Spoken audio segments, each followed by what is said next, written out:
হাল ছেড়ে দেওয়া যাবে না, ভেঙে পড়া যাবে না, নিজেকে পরিশ্রমিক হতে হবে। পরিশ্রমিক হলে আপনি পরিশ্রমের মূল্য বুঝতে পারবেন এবং টাকার মূল্য বুঝতে পারবেন। তো আসসালামু আলাইকুম, সবাই কেমন আছেন? আশা করি সবাই অনেক অনেক ভালো আছেন। আলহামদুলিল্লাহ, আল্লাহ পাকের রহমতে আমিও অনেক ভালো আছি। তো আজকেও আপনাদের সাথে চলে আসলাম একটা ভিডিও নিয়ে আপনাদের সাথে শেয়ার করার জন্য। তো একটা বেবি ফ্রক বানাইতেছিলাম আর কি। তো এই বেবি ড্রেসটা আপনাদের সাথে আমি অনেকবারই শেয়ার করছি যে আমি আমার কাজের ফাঁকে ফাঁকে কিছু গজ কাপড়, কিছু থ্রি পিস বিক্রি করি। আপনাদেরকে আমি আমার গজ কাপড় থ্রি পিসগুলোও দেখাইছিলাম। এই যে বেবি ফ্রকটা বানাইতেছি, এটা আমার নিজের কাপড় থেকে, নিজের গজ কাপড়, আমি নিজে কাপড় বিক্রি করি, সে কাপড় থেকে এই ফ্রকটা বানাচ্ছি। তো আসলে এই কাপড় দিয়ে আরও কয়েকটা ফ্রক বানিয়েছিলাম। প্রথমে একটা ফ্রক বানিয়েছি, ওই ফ্রকটা মানে যে দেখেছে তার কাছে ভালো লেগেছে। আসলে এই ফ্রকটার বেশিরভাগ আকর্ষণীয় জিনিসটা হয়েছে সামনে একটা কুচি দিয়েছিলাম, ও কুচিটায় সবাইকে আকর্ষণীয় করেছে এবং সবার কাছে ভালো লেগেছে। তো ওই জামাটা বানানোর পরে আর কি এই জামাগুলোর আরও অনেকটা অর্ডার আসছে, কারণ এই কাপড়টাই আসলে বেশি আকর্ষণীয় করেছে। কুচিটার থেকেও কাপড়টা বেশি ভালো লেগেছে। কাপড়টা যে বাচ্চাটাকে পরাচ্ছে, যে বাচ্চাটাকে আসলে অনেক সুন্দর লাগছে, বেশি সুন্দর বেশি ফুটে উঠছে কাপড়টা। তো কাপড়টা থেকে আসলে জামাটা অনেক সুন্দর হয়েছে, তাই অনেক অর্ডার আসছে। তো আমি আমার আপুদের উদ্দেশ্যে কিছু কথা বলতে চাই। আপনারা আসলে অনেকে কাজ করার অনেক আগ্রহী করেন যে আপু আমরাও কাজ করতে চাই, আমরাও ভালো একটা কিছু করতে চাই, আপনাদের মতো কাজ করতে চাই, স্বাবলম্বী হতে চাই। হতে চাই বললেই কি হবে? কাজ করতে চাইলেই তো হবে না, কাজ করতে হবে। করব বললে হবে না, কাজ শুরু করে দেন। আপনি যদি আগ্রহী করে কাজটা শুরু করে দেন তাহলে আপনার কাজ করতে আর কোনো সমস্যা হবে না। প্রথমে একটু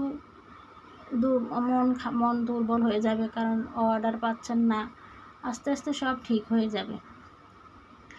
আমরা যখন কাজ শুরু করেছিলাম তখন কি আমরা অর্ডার পেয়েছিলাম? অর্ডার পাইনি। আমাদের নিজেদের ড্রেসগুলো সুন্দরভাবে বানিয়েছি, একটু ডিজাইন করে সুন্দর করে। যখন একটা জিনিস পারতাম না, একটা কলার সেট করতে পারতাম না, ওই কলারটা মোবাইল থেকে দেখে নিজের মতো করে নিজের জামায় বসিয়ে দিলাম। একটা ডিজাইন মোবাইল থেকে দেখে নিজের জামায় বসিয়ে দিলাম। এভাবে যখন আমরা নিজেরা নিজেদের জামাগুলো সুন্দর সুন্দর করে সেলাই করে পরছি, তখনই কিন্তু আরেকজনের কাছে ভালো লেগেছে। একজন, দুইজন, তিনজন, এভাবে অর্ডার আসতে আসতে এখন প্রচুর পরিমাণে অর্ডার আসে, প্রচুর পরিমাণে কাজ হয় আলহামদুলিল্লাহ। তো যাদের অর্ডার আসে না, যারা বলেন যে আপু অর্ডার পাই না, কাজ করি কিন্তু অর্ডার পাই না, কাস্টমার আসে না, কাস্টমার আসবে। ধৈর্য ধরেন, ধৈর্য ধরে কাজ চালিয়ে যান, কাজ করেন, ইনশাআল্লাহ অনেক কাস্টমার পাবেন। ধৈর্য ধরে কাজ করতে হবে। তাড়াহুড়া করলে কিন্তু আসলে কোনো কিছুই হয় না।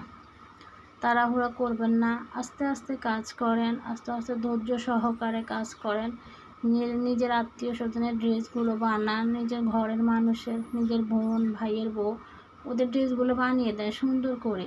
আপনি কাজটা করতে হলে আপনি মনোযোগ সহকারে সুন্দর করে কাজ করতে হবে। তো যদি মনোযোগ সহকারে সুন্দর করে কাজ করেন তাহলে কিন্তু আপনার কাজের ফিনিশিং ভালো হবে। কাজের ফিনিশিং যদি ভালো হয় তাহলে আপনার কাছে প্রচুর পরিমাণে অর্ডার আসবে।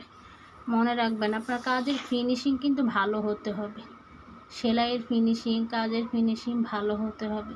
ডিজাইনটা কোনো ব্যাপার না, ডিজাইন আপনি পরেও করতে পারবেন। আপনি যে নর্মাল একটা ড্রেস বানাবেন, ওই ড্রেসটার আপনার কাজের ফিনিশিংটা ভালো হতে হবে, সুন্দর হতে হবে। তাহলেই কিন্তু আপনার কাছে অনেক অনেক কাস্টমার আসবে। তো যাই হোক, আমার আপুদের উদ্দেশ্যে বলতেছি, তো কাজ করেন, স্বাবলম্বী হন। আসলে আমাদের মেয়েদের কিছু স্বাবলম্বী হওয়া দরকার।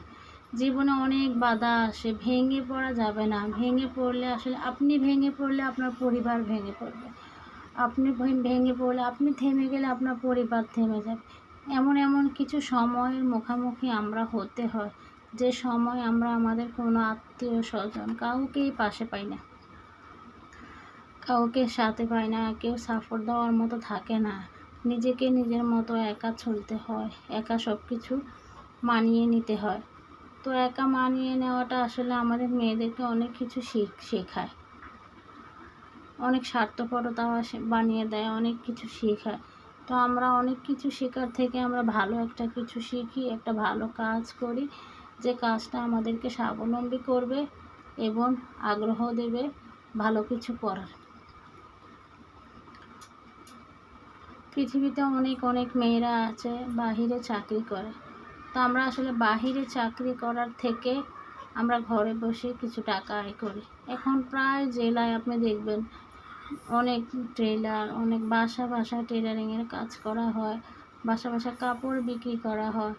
যত মানুষই কাপড় আনুক না কেন, সব কাপড়গুলো বিক্রি হয়ে যায়, কোনো কাপড়ে কিন্তু থাকে না। আপনি একটা জিনিস খেয়াল করবেন যে যত মানুষই কাপড় বিক্রি করুক, তাদের কোনো কাপড় কিন্তু ঘরে থাকে না, বিক্রি হয়ে যায় আলহামদুলিল্লাহ।